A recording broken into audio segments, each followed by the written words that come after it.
안녕하세요. 책방 차차 달콤 엘리입니다. 오늘 여러분과 함께할 책은 시크릿 회복 탄력성입니다. 2024년도 벌써 한 달이 훌쩍 넘었는데요. 이쯤 되면 연초에 계획했던 것들이 흐지부지 되기 쉽습니다. 아직 차근차근 잘 해내고 계시다면 다행이지만 그렇지 않은 분들이 더 많으실 것 같은데요. 그렇다면 우리는 왜 스스로 세운 계획들을 이뤄내지 못하고 좌절하게 되는 걸까요? 끝까지 해내고야 마는 사람들의 비결은 무엇일지, 나와는 다르게 좌절에 빠져도 툭툭 털고 일어나 다시 시작하는 사람들은 대체 나와는 무엇이 다른 걸까 고민해 본 적 있으신가요? 시크릿의 공동저자 존 디마티니 박사는 그 비밀을 회복 탄력성이라고 말합니다. 어려움을 만나도 쉽게 꺾이지 않는 마음의 힘, 즉 회복 탄력성을 갖추기 위해서는 무엇보다 최우선 가치에 따른 목표와 사명을 설정할 필요가 있다고 하는데요. 쉽게 포기하고 자주 길을 잃었다면 이 책에서 자신만의 가치와 그 가치를 끝까지 실현해낼 수 있는 방법을 발견해 보시기 바랍니다.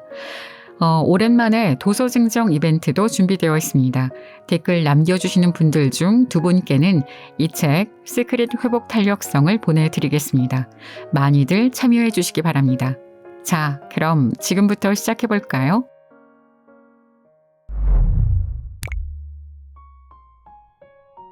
최우선 가치를 존중할 때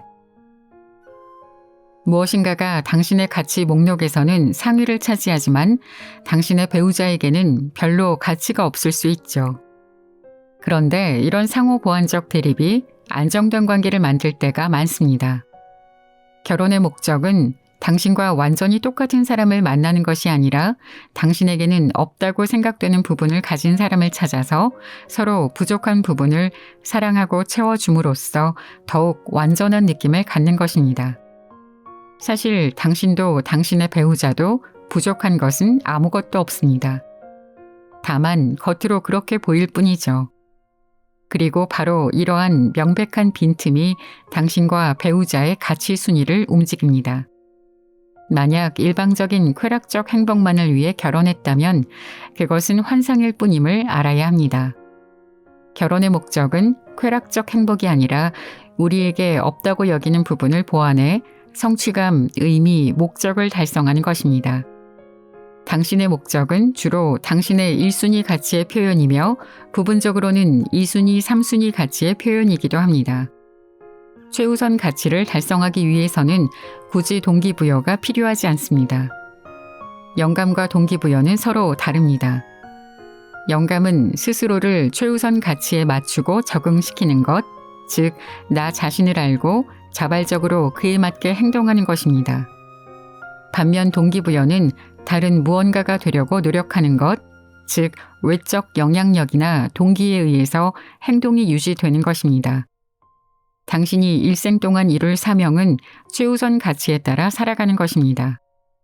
그 가치를 결정하는 요인은 당신이 은밀하고 개인적인 공간을 채우는 방식, 시간과 돈을 쓰는 방식, 당신에게 활력을 주는 것, 당신이 원하는 삶에 대한 생각이나 상상 및 내적 대화를 지배하는 것 가운데 실현될 확률이 높은 것, 다른 사람과의 대화 주제, 당신에게 영감을 주는 것, 당신이 지속적으로 달성 중인 목표, 자발적으로 배우고 싶은 것 등 다양하죠. 내 사무실에 가보면 책이 많은데 이는 나의 최우선 가치 중 하나가 인간의 행동 및 의식의 진화와 관련된 우주의 법칙을 연구하고 배우는 것임을 보여줍니다. 이는 본질적으로 내게 중요하기 때문에 아무도 내게 그에 대한 동기를 부여할 필요가 없습니다. 하지만 요리나 운전처럼 내 가치 목록의 하위에 있는 것들에 대해서는 동기부여가 필요할 때도 있습니다. 다시 한번 말하건대 우리는 가장 중요하게 여기는 일을 해낼 때 가장 회복 탄력적입니다. 자신의 하위 가치를 위임하는 방법을 배우고 상위 가치가 무엇인지 알아내 그것을 고수하는 것, 이것이 바로 삶의 지혜입니다. 그러면 낮은 가치를 가진 것도 좀 더 높은 가치를 가진 것과 연결할 수 있기 때문에 덜 중요한 일을 남에게 맡기기 전까지는 당신에게 많은 영감을 줄 수 있습니다. 예를 들면 이런 식으로 생각하는 것이죠. 별로 중요하지 않은 이 행동, 의무 또는 책임을 수행하는 것이 나의 최우선 가치, 사명 또는 목적을 이루는데 구체적으로 얼마나 도움이 될까? 지혜란 사랑하는 사람들에게 세심한 주의를 기울여 그들이 자신의 공간을 어떻게 채우는지, 에너지와 시간과 돈을 어떻게 쓰는지, 또 그들이 어떻게 대화하고 무엇을 배우고자 하는지 알아내는 것입니다.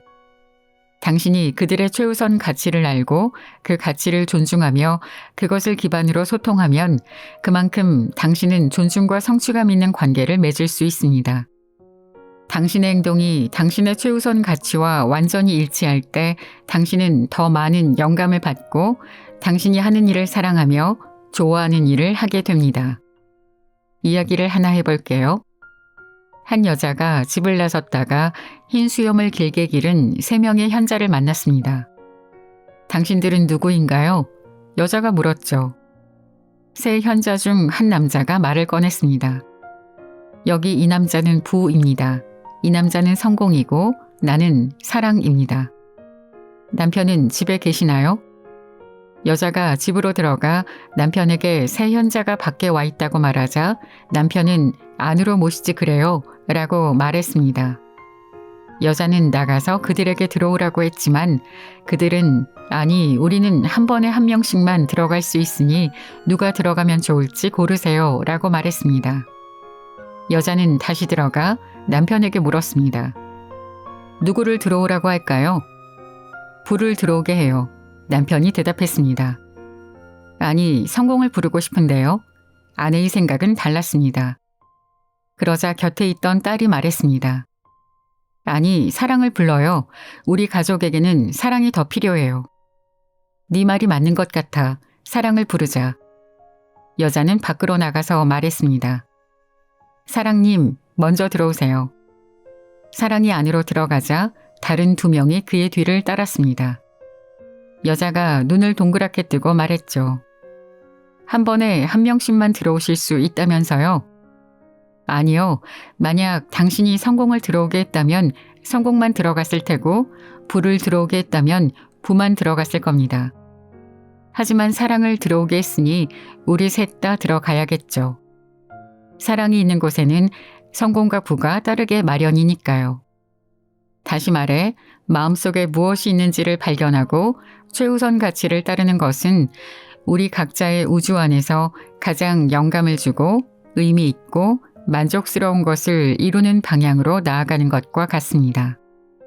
우리는 자연스럽게 우리 삶을 완성하는 데 도움이 되는 가장 울림 있는 사람, 장소, 사물, 사건을 끌어들입니다.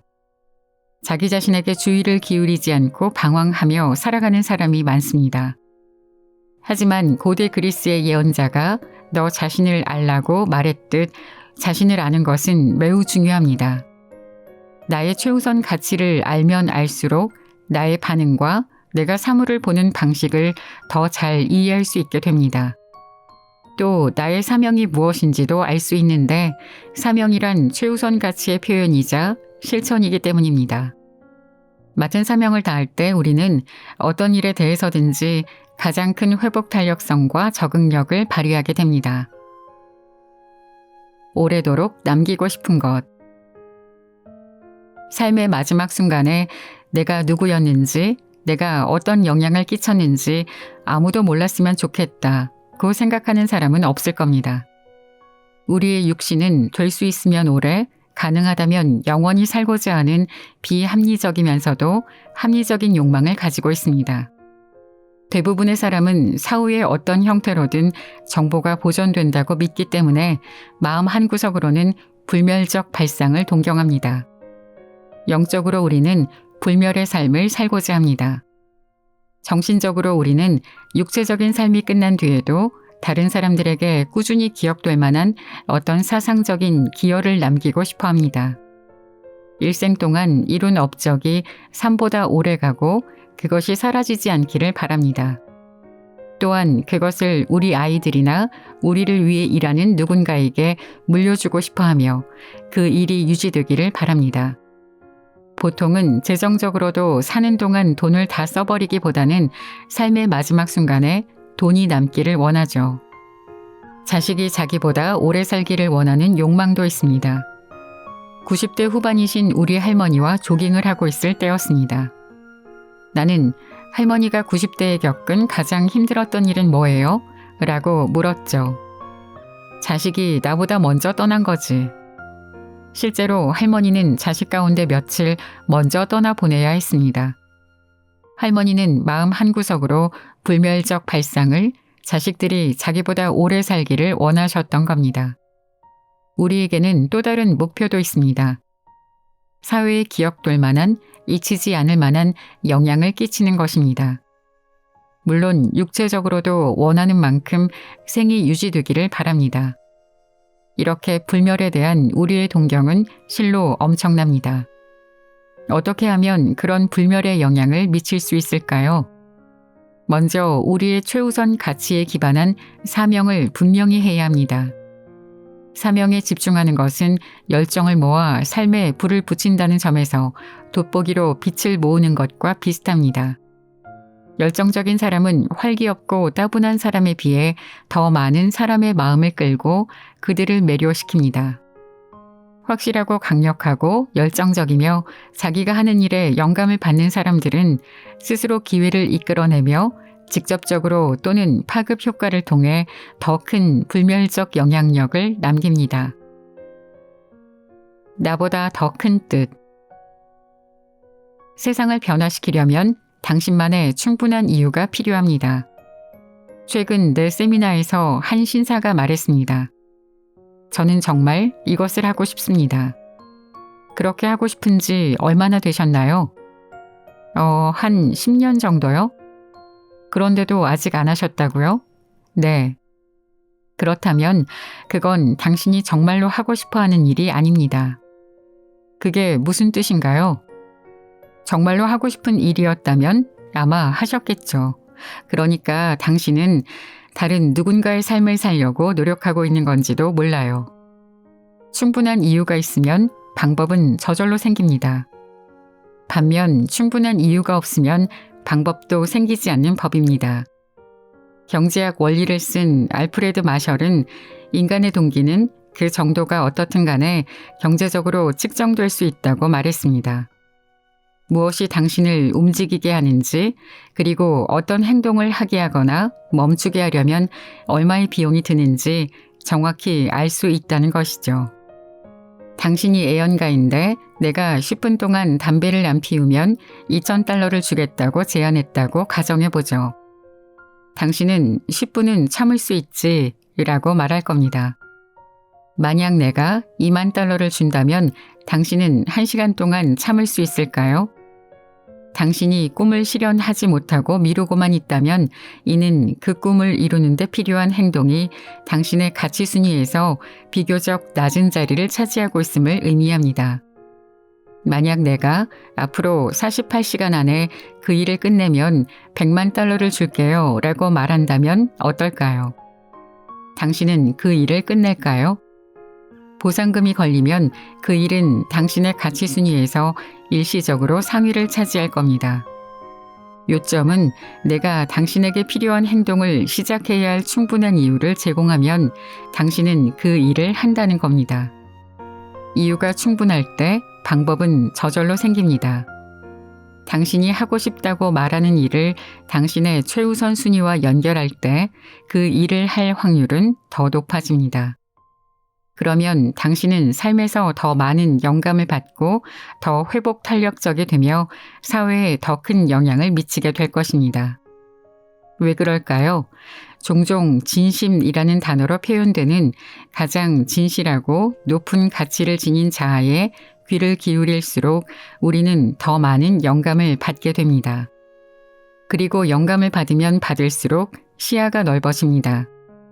두려움과 죄책감은 우리를 위축시키는 반면 사랑과 감사는 우리를 크게 만들며 마음으로부터 영감을 불러일으킵니다. 감사는 사랑과 영감이 흘러나오는 마음의 문을 여는 열쇠와 같습니다. 감사는 우리 의식을 자연스럽게 확장시켜 더 큰 공간과 시간의 지평을 보게 하고 우리를 두렵게 하거나 혼란스럽게 하는 것들에 대해 더 큰 회복 탄력성을 지니게 해줍니다. 우리 자신보다 더 큰 대의가 없는 한 우리는 변화할 수 없고 습관에 지배됩니다. 당신이 스스로를 변화시키고 싶다면 당신보다 더 큰 대의나 사명을 반드시 가져야 합니다. 만약 연단에 서서 강의를 하면서 당신이 나를 어떻게 생각할지를 걱정한다면 나는 나에 대해 생각하느라 강의를 제대로 못할 겁니다. 그러나 내가 아니라 당신을 생각하면 나에 대해 인지하지 못할 겁니다. 심지어 내 옷깃이 뒤틀리거나 지퍼가 열려 있어도 당신을 생각하고 있다면 그런 건 중요치 않습니다. 그런 일로 내가 당황할 일은 없습니다. 결국 내가 우리 집의 변화를 일으키고 싶다면 적어도 지역사회만큼 큰 대의를 일깨워야 합니다. 지역사회의 변화를 일으키고 싶다면 내가 사는 도시만큼 큰 대의가 필요할 겁니다. 도시의 변화를 일으키고 싶다면 그 도시가 있는 도만큼 큰 대의가 필요합니다. 내가 돈의 1인자가 되고 싶다면 국가적 사명이나 비전, 즉 국가적 대의가 필요할 겁니다. 나아가 국가적인 영향력을 가지려면 세계적 비전, 즉 세계적 대의가 필요합니다. 그리고 이 지구상에서 세계적인 영향력을 펼치려 한다면 우주적 대의가 필요할 겁니다. 그리스인은 젊은이들에게 천문학을 가르친 소크라테스와 플라톤을 비웃었지만 사실 그들은 천상적으로 생각하면서 지상을 돌아보는데 익숙해지려고 노력했던 것입니다. 우리는 영적인 경험을 하는 물리적 존재라기보다는 물리적이고 지상적인 경험을 하는 영적이고 천상적인 존재입니다. 하지만 우리는 우리 삶을 천상적이기보다는 지상적인 것으로 여기는 경향이 있습니다. 가만히 앉아서 밖을 내다보면 우리는 그 광대함에 압도당하고 맙니다. 인식과 영향력을 확대하고 더 분발하여 밖으로 나가 들여다보면 사실 세상이란 우리가 만들고 창조해 나가는 것이죠. 그러므로 세상에 큰 영향력을 미치고 싶다면 우주적인 비전에 눈을 뜨는 것이 현명할 것입니다. 에머스는 그의 에세이 순환에서 우리의 진정한 자아 또는 영혼이 우리를 점점 더 거대한 동심원, 더 거대한 공간과 시간의 지평으로 끌어당긴다고 말합니다. 나는 우리 내면 깊숙이 자리한 지배적 생각 속의 시공간적 지평의 규모가 우리의 의식적 진화 수준을 결정한다고 말하곤 합니다. 우리가 그저 하루하루를 살아가는 거리의 불황자와 같은 관점으로 생각한다면 우리의 진화 수준은 보잘것없고 한정적일 겁니다. 주 단위나 월 단위의 생각도 여전히 다소 제한적이죠. 마음속의 시공간적 규모는 우리의 가장 진정한 영감에 귀를 기울이려는 의지에 의해 결정됩니다. 다른 사람의 우선가치 속에서 살아가려고 하고 그로 인해 발생하는 애호나 혐오가 우리 삶을 지휘하도록 내버려 둘수록 우리는 더욱 위축됩니다. 현명한 사람은 진실하고 더 폭넓고 고무적이며 영원성에 대해 생각합니다. 사명을 따르고 변화를 일으키고 싶다면 내면을 돌아보고 나 자신을 발견하고 확장하고 스스로에게 영감을 주는 것이 현명합니다. 우리는 우리가 하고 싶은 행동과 우리에게 가장 중요한 최우선 가치를 연결할 수 있습니다. 우리는 가치 목록에서 순위가 낮은 일을 미룰 뿐 영감을 주는 일의 실행은 뒤로 미루지 않습니다.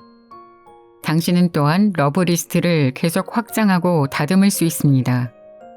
나는 1972년에 러브리스트를 처음 작성하기 시작했어요. 나의 꿈과 사명이 담긴 그 리스트는 이제 33권짜리 전집이 됐습니다. 나는 그것을 컴퓨터 화면에서 또는 출력물로 매일 읽습니다.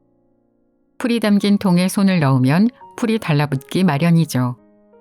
만약 내가 위인들이 남긴 불후의 업적에 마음을 쏟고 그들의 생각을 내 러브리스트에 더한다면 그중 일부는 내게 달라붙을 겁니다. 만약 나의 영감을 글로 쓰는 순간에 거듭 마음을 쏟는다면 그 영감은 내 삶에서 현실로 나타나기 시작할 겁니다. 우리는 공동재단사로서 여기에 있습니다. 우리는 이 세상의 문제를 받아들이고 크나큰 영감이 가득한 확신과 표현력으로 그것을 빚어내기 위해 존재합니다. 가장 강력한 표현력과 집중력을 가진 사람이 주변 세계의 자원을 끌어내고 실현을 해냅니다. 자신의 마음속 가장 깊은 곳에 있는 진정한 자아 또는 영혼에 귀를 기울이는 사람은 자신의 지평을 넓히고 그 넓힌 지평으로부터 다시 내면을 바라봅니다.